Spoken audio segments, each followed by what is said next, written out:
안녕하십니까. 2025년 2월 3일 최병무의 팩트 시작하겠습니다. 이재명 대표가 어제 페이스북에다가 수원지검에서 무슨 문자 메시지를 하나 받았다고 하면서 제가 썸네일에 올려놨죠. 그 내용을 공개를 했습니다. 통신 이용자 정보 제공, 통지 뭐 이런 내용입니다. 그게 무슨 얘기냐면 휴대전화 번호를 수원지방검찰청에 제공을 했다. 이런 걸 이재명 대표가 통보를 받은 거거든요. 휴대전화로. 자, 그 제공받은 기관 수원지검 공공수사부. 제공한 내용, 성명, 전화번호. 그게 이제 이재명 대표의 그 휴대전화 가입 정보죠. 이걸 이제 검찰에서 조회했다는 뜻입니다. 통보 시점은 그 맨 밑에 나와 있죠. 2024년 7월 3일. 벌써 오래된 얘기입니다. 6개월 전 얘기죠. 그럼 이거의 근거는 뭐냐? 전기통신사업법이라고 하는 게 있는데 여기에 83조의 2 여기에 제1항 이런 겁니다. 그건 무슨 얘기냐면 통신 이용자라는 거는 이제 휴대전화를 쓰는 사람을 얘기하는 거죠. 그 이용자의 정보를 제공받은 사실 이거는 그 휴대전화 업자가 본인한테 통보를 하도록 되어 있습니다. 통보의 내용은 통신정보의 주요 내용, 사용 목적 뭐 이런 것들을 통보하도록 되어 있거든요. 이건 무슨 얘기냐면 본인도 모르는 사이에 본인의 휴대전화 또는 금융계좌도 마찬가지입니다. 수사기관이나 아니면 이런 데에서 금융계좌를 추적할 경우에 또는 국세청 같은 데에서 추적하면 그 추적한 사실을 그 이제 뭐 수사를 하는 도중이나 뭐 아니면 뭐 조사를 하는 도중 이때는 그걸 통보하지 않죠. 그걸 연장할 수가 있습니다. 최대 6개월. 이렇게 돼서 6개월이 지나고 나면 당신의 뭐 금융계좌 또는 당신의 휴대전화를 이러이러한 사항으로 우리가 확인했습니다라는 걸 통보하도록 되어 있습니다.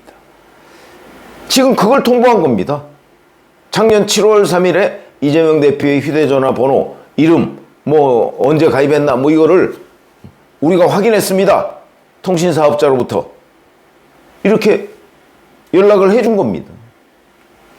자, 그러면 근데 문제는 이재명 대표가 이거를 페이스북에다가 공개를 하면서 그 맨 위에 끝이 없다 이렇게 달아. 끝이 없다. 이건 어떤 의미로 받아들여지나요? 본인을 향한 검찰의 수사에 끝이 없다 이렇게 받아들이는 거죠. 끝이 없다.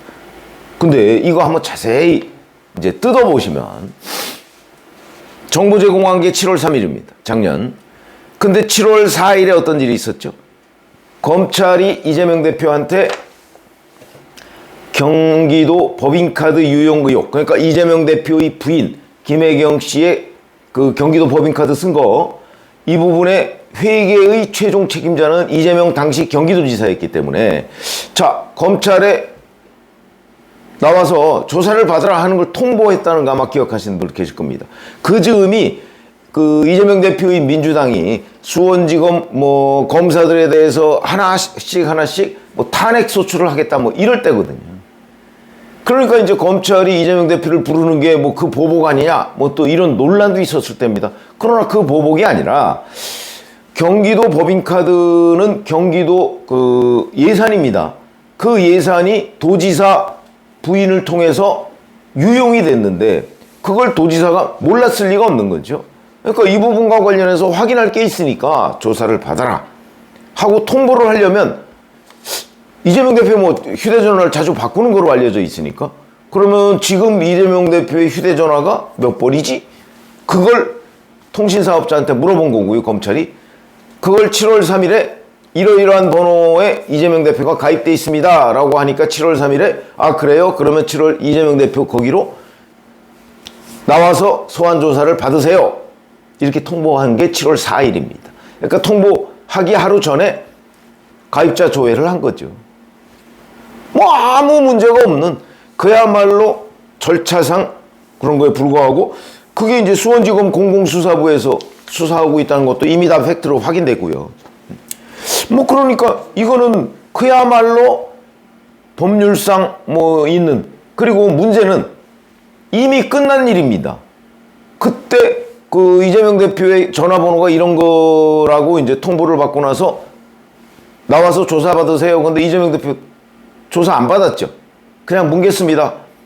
여러 차례 통보를 했는데도 뭉개니까 그러면 본인이 이제 이렇게 얘기했습니다. 8월 18일 전당대회가 있었죠. 그러니까 전당대회 후에 조사받겠다 그러더니 전당대회 끝나고 나서 또 조사받으라 그러니까 서면을 보냈죠.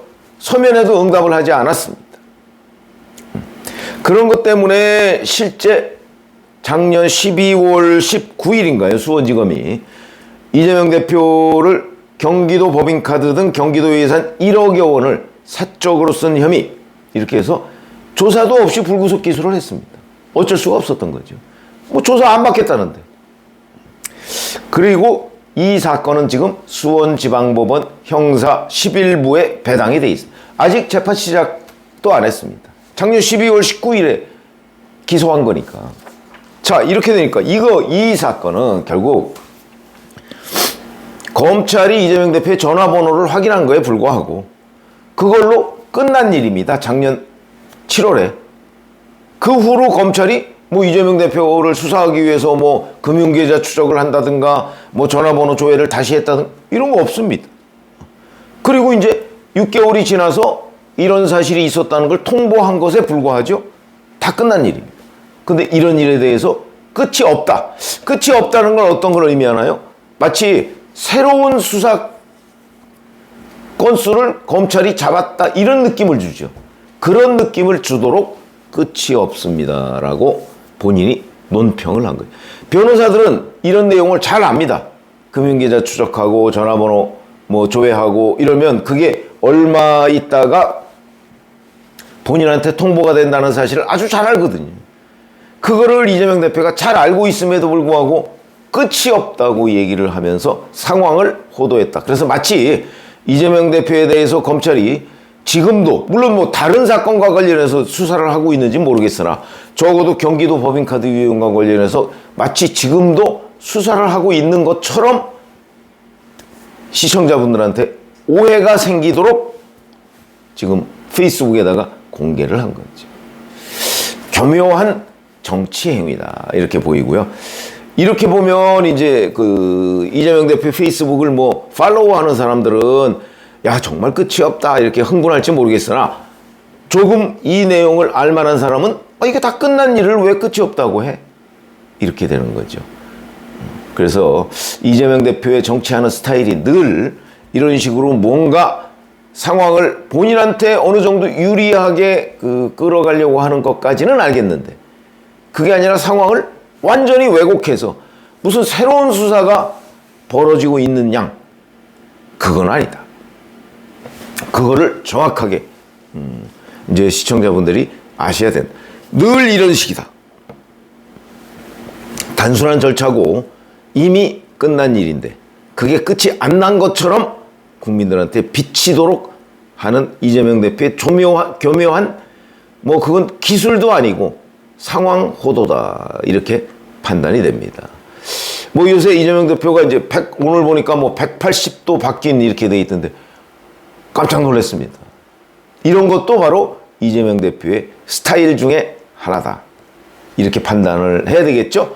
그리고 나서 뭐 그래도 난 이재명 대표를 찍어야 되겠다라고 하는 사람은 또 찍을 것이고 그렇지 않은 사람은 또 다른 길을 선택하지 않을까 이렇게 생각이 되는데 오늘은 이미 작년 7월에 다 상황 끝인 것을 마치 상황이 진행 중인 것처럼 이렇게 그 페이스북에다가 공개한 부분을 말씀드렸습니다. 고맙습니다.